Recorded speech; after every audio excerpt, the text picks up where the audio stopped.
Welcome back to my YouTube channel. My name's Len. Today's April 5th and it's minus or plus 3 Celsius and raining. We just got over 5 days of power outage from a big ice storm. Things are all up and running, everything's good. Lost a few trees. So today's video is going to be the start of version 3 of the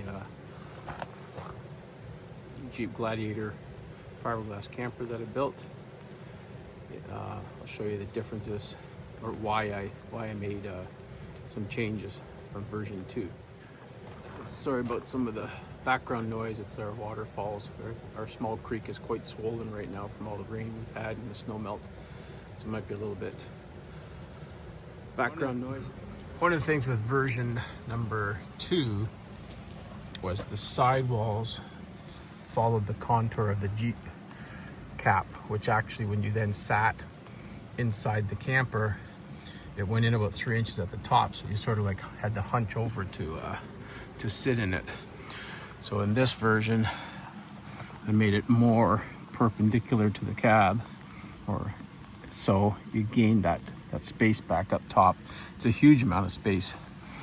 And also in version number 2, the top, or I like to call the attic, ended about here. It was only about 4 inches deep, where now it's 10 inches deep and much longer, so I have more storage up inside, which worked out well. But with this version, which I have to do some adjustments to soon, is with the weight of stuff inside or with snow or an ice on it in the winter, it's actually rubbing the roof. And I got to put more support in here because I got a little bit of a hairline crack here, which is easy to fix. But the lip for this version is much nicer. It's a nice fiberglass lip, and you'll see in the build series. It blends in really nice with the Jeep cap. So there you can see from down the side how it's now sticks out more than the previous version did. So that's one of the big changes. And then the main change was in version 2, in the 12,000 kilometers that I used it heading out west and back, I slept across it. So in this version, you can see here there's a slide out. So this actually slides out and comes onto the tailgate, which allows me to sleep down one side. And in the version that I'm going to, version 4, that'll be worked on this summer, this back end is going to change again, just for a couple other ideas, but we won't discuss that right now because those thoughts might change. So again, that's, you can see here how much longer it is. And again, I'm getting another little hairline crack here. Again, easy to fix. I'm gonna put a bigger supporting plate inside. And again, I have to lift this up about 1 inch.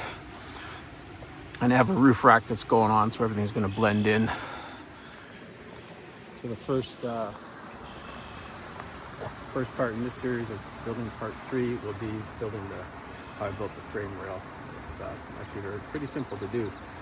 I've done it a couple times. It's no longer metal, as you'll see, and then we'll continue on from there. So thanks for watching. Here's another topper I picked up. It's a Lear. I believe it's off a Ford Ranger. It's nice and short. I've already removed all the windows. Had some nice windows, so I'm saving them just in case.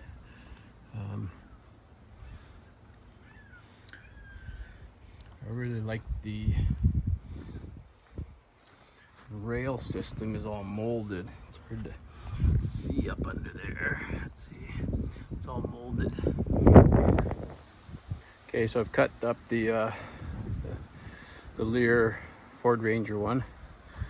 You can see it's all just one piece of nice fiberglass. I've left a little extra on the corners. I'm not sure how I might utilize this, and I've left a lot of the side that was between the windows and a lot of the backside corner. So what I'm hoping, if this lip fits on the Gladiator nice. Then all I have to do is take out a section in here to bring it narrower, and then I'll take out probably some of this here, 10 inches here or 10 inches in here for length, and then just glass it back together since this is all glass. And then there's, okay, so the topper has been removed, kept all in one piece because it'll be going back on as I work on this project. So this is the Ford Ranger cap on, and it fits beautiful along the Gladiator rails. I did cut it in half thinking I was going to have to make it a touch narrow, but it's actually perfect, so I have to bond that back together. Fits real nice in the corners. Give me about a ½ inch gap there. But yeah, so as you can see, it's a bit too long. So what I'll do is I'll cut out part of this section here and bring the tail back, and the front corners that I cut off, that's the other side. Yeah, that's the other side. Just a second here, sorry. So the corners I cut off, you can, whoa, what's going on? There we go. So as you can see, that would have hit,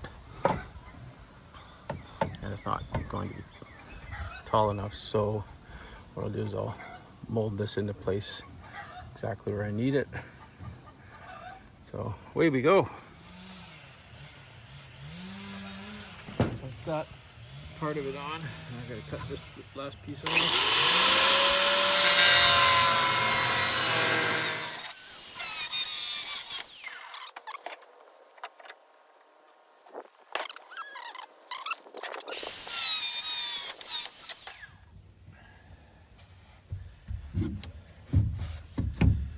Yeah, that's how that'll go back together.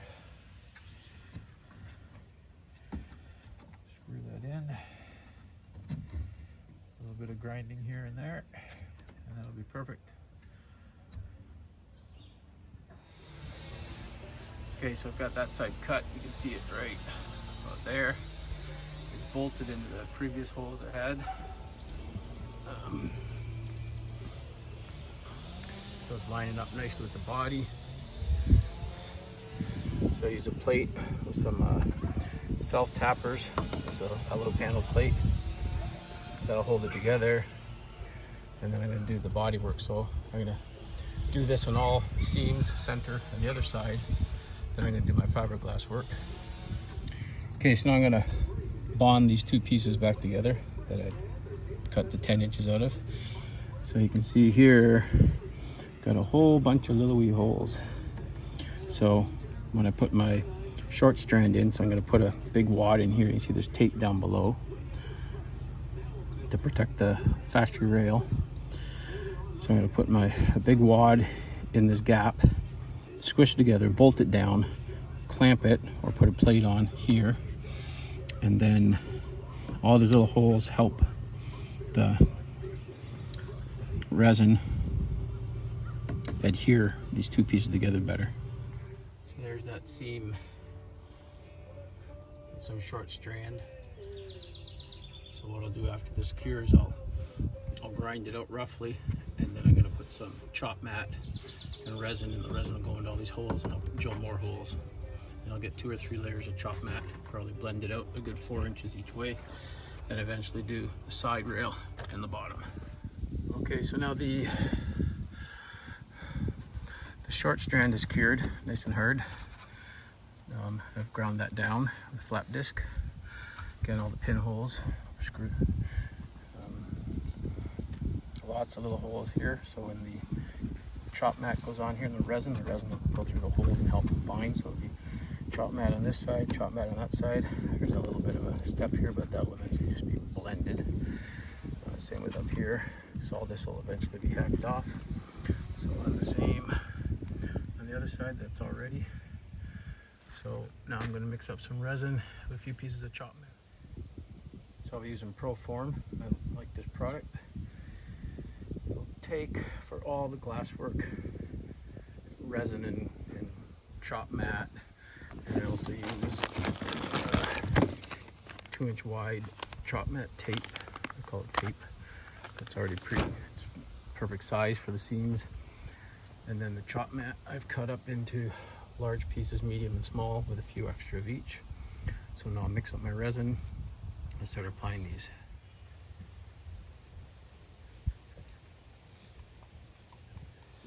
Okay, so got my resin mixed up. I always put a little bit more hardener in just to speed it up. So these need small pieces. There.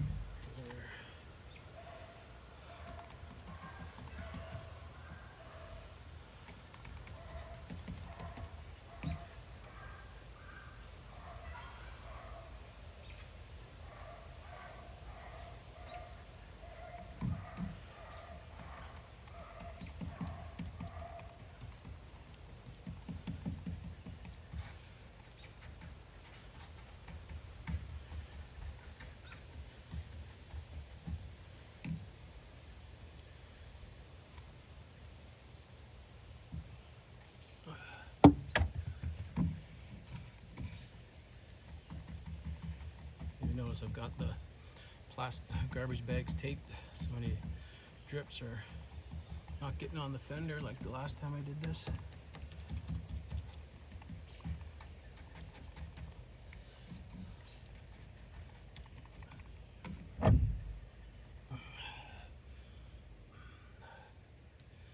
Yeah, I know I should be using gloves, but I usually don't. I find the gloves end up being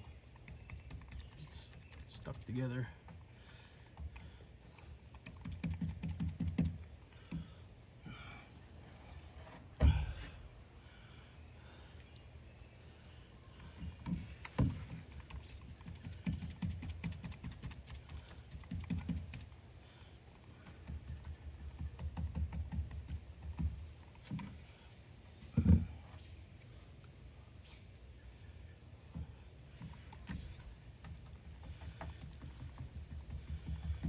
It's okay to make these oversized, like sticking up here, because they'll just get trimmed off later.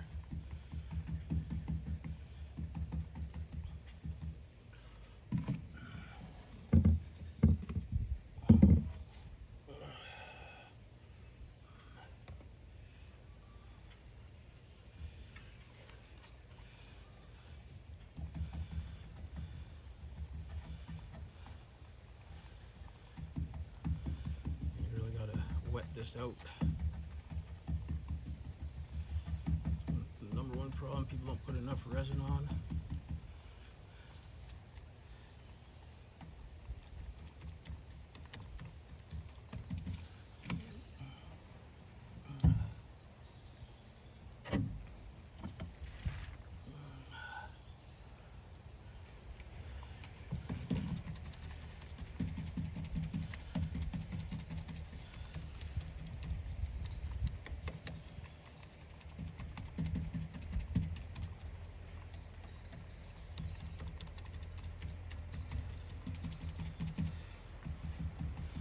Go do the other side, come back, put one more on this side.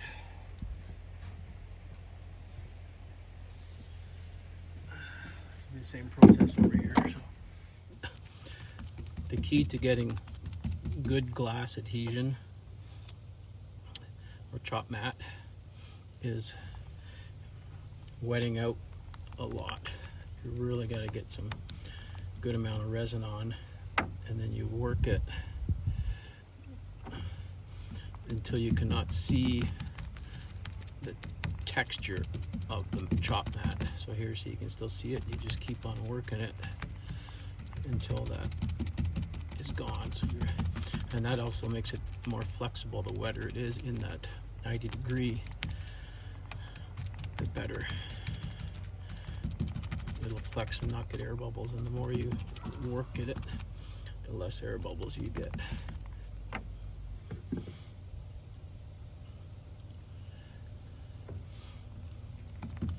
And I just cut random sized pieces and 2, 3, 4 layers. Just keep working it. My resin's starting to lump up, cure. You can actually feel it getting hot in the container. So before you put your next layer on, you've got to get all that checker pattern wet out.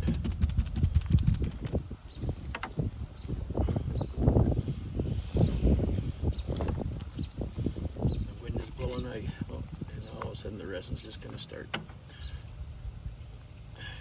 setting up real fast.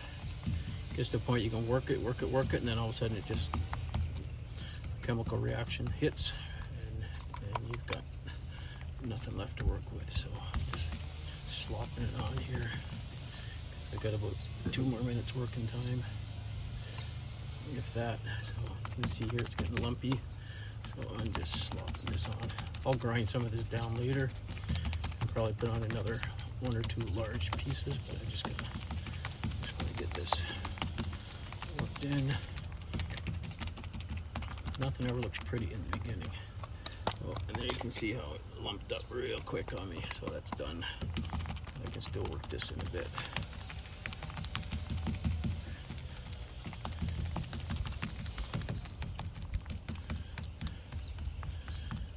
So this is going to stay here until tomorrow. It's good for about, well, it'll cure up in 2 hours. If it rains before 2 hours, that's just going to ruin this, but it should be fine. No rain predicted. So that now is these 2 seams, the side seams, all blended back together. The plastic underneath prevents the resin from going through, and the resin I made thinner or less hardener in it, so we'll get down into all those little pinholes that I made, and hopefully adhere a bit better. Okay, so now that I have the base frame all exactly sized up to how I want it, there'll still be a bit of work up at the front eventually. Right now, I've got the Jeep pretty level. It's at like 0.3, just of a degree, a touch higher on the right. That's okay. So I'll put it on a stand here. Level it, because I need the roof line level for when I place the roof on top or put my blocks up there. My fiberglass in here is all hardened. What I'll do is I'll trim the bottom edge off. I'll be grinding this down eventually, but that's much further on. Trim this sharp edge off because I'll cut myself on it. Same on the other side. Probably end up putting 2 or 3 more layers down in here eventually. Yeah.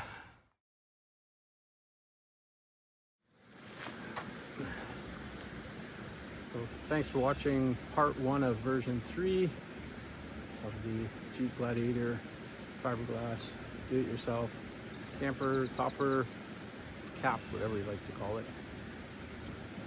And, thanks, and be safe.